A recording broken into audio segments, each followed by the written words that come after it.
I'm a yoga teacher, and I hear lots of reasons, lots of myths why people can't start a yoga practice. Today, I'm going to break those myths.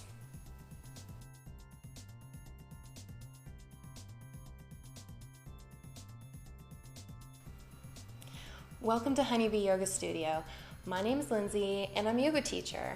I've been practicing yoga since I was in my tweens, and I've been teaching yoga for the last several years.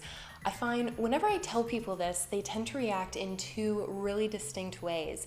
They're either very excited, they want to learn more about yoga or share their yoga story with me, or on the other hand, they're very apprehensive and they have some myths about yoga that seem to be holding them back from starting a practice.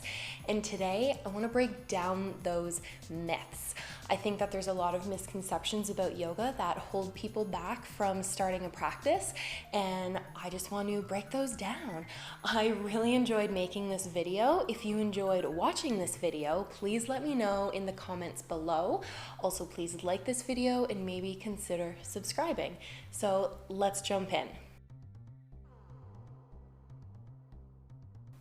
So the first myth I want to talk about is you have to be blank to practice yoga. And you can fill that blank in with whatever pops into your mind. Maybe it's flexible, maybe it's strong, maybe it's balanced, maybe it's spiritual. You don't have to be any of those things to practice yoga. Yoga is a journey, and it's about finding yourself on that journey. It's about trying something different, trying something that maybe your body needs, maybe something different than what you're used to. And I would really encourage you to try different types of yoga. If you think that, I have, a really sore back, I don't think I want to do anything that could irritate my back, maybe try something that's a more restful or peaceful yoga, like yin or restorative. So I'd really challenge, if you think you have to be blank to practice yoga, think about what that blank is, not as an obstacle, but as just something you have to keep in mind when you're starting your practice. I always thought that yoga had to make you sweat, make your heart rates get, a workout out of it. And then I learned actually, yoga can be about rest and about relaxation. And that was a learning experience for me. So I would really encourage you to challenge what you think you have to be to practice yoga, and maybe instead explore what you could become through practicing yoga. Number two is, I don't look like a yogi. It makes me so angry because a yogi looks like anyone. Everyone can practice yoga. You do not have to look like someone you see on social media or someone you might see practicing next to you in a class or on a Zoom video. In yoga, you should look like you.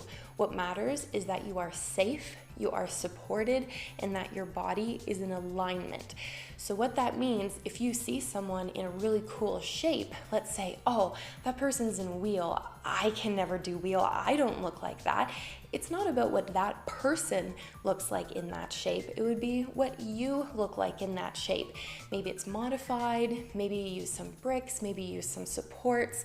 It's not about looking like other people. You don't have to look like other people. You aren't supposed to look like other people. You're supposed to look like yourself.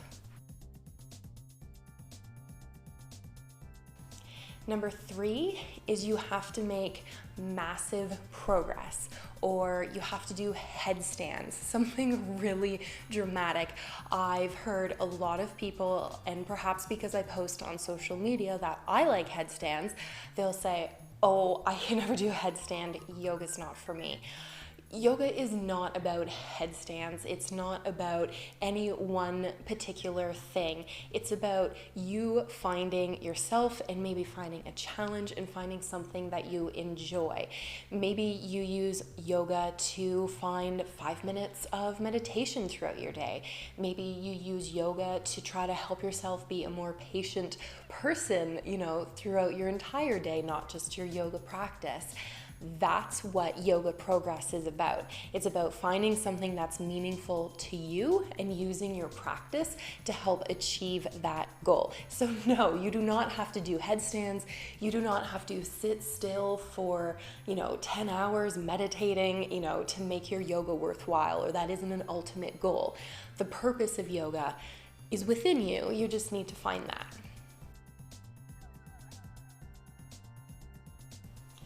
Number 4 is you have to be really focused, or you have to have a really strong meditation practice to begin practicing yoga.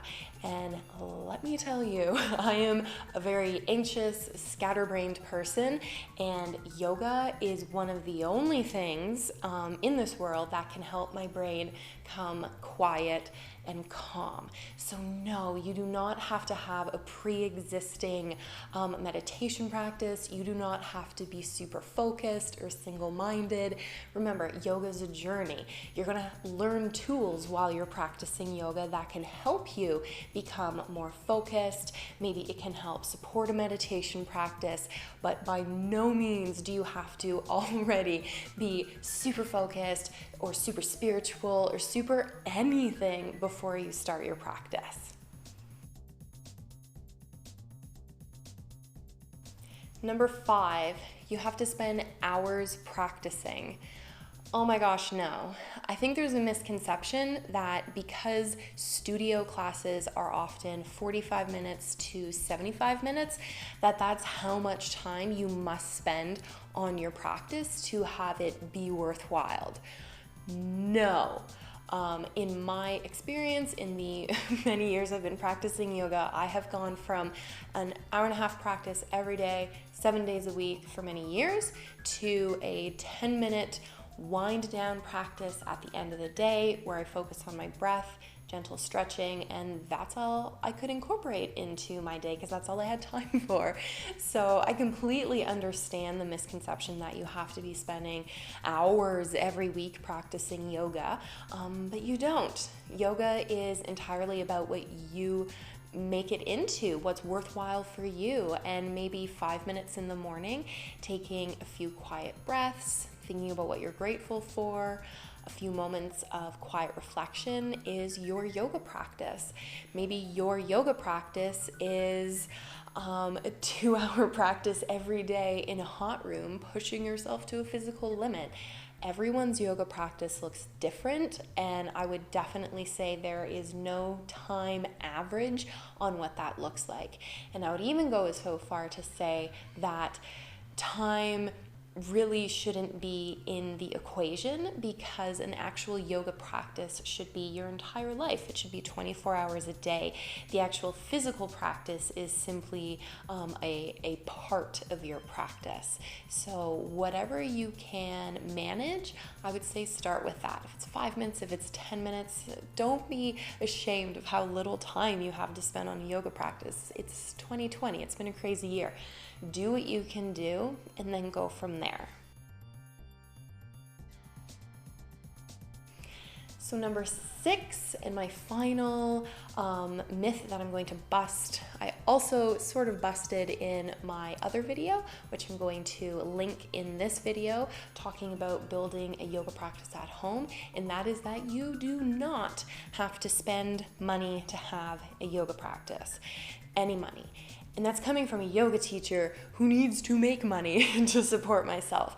And the reason that I'm saying this is that think about, thousands of years ago, hundreds of years ago, when people practiced yoga, they didn't have a Lululemon mat. They didn't have a fancy schmancy, cute little outfit to practice on. They didn't have yogis and gurus everywhere able to teach to them at their fingertips. It was about movement and breath and connection and awareness. And so long as you have yourself, maybe some pillows, some blankets that you already have around the house, that's all you need to support your practice. There's tons of online resources that are free, like myself.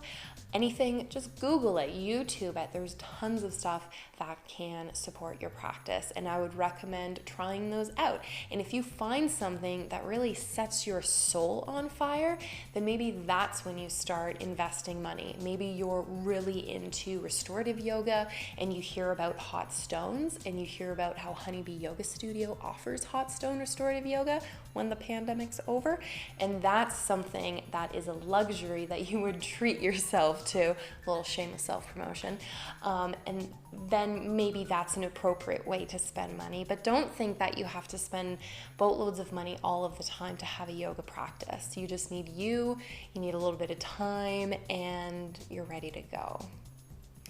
So those are my 6 myths. I really enjoyed sharing them, breaking them down, and breaking those myths. I hope that maybe I have changed your opinion on something about the yoga world. Maybe you're a bit more interested in trying out yoga.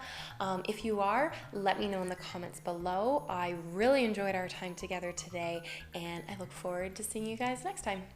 Bye.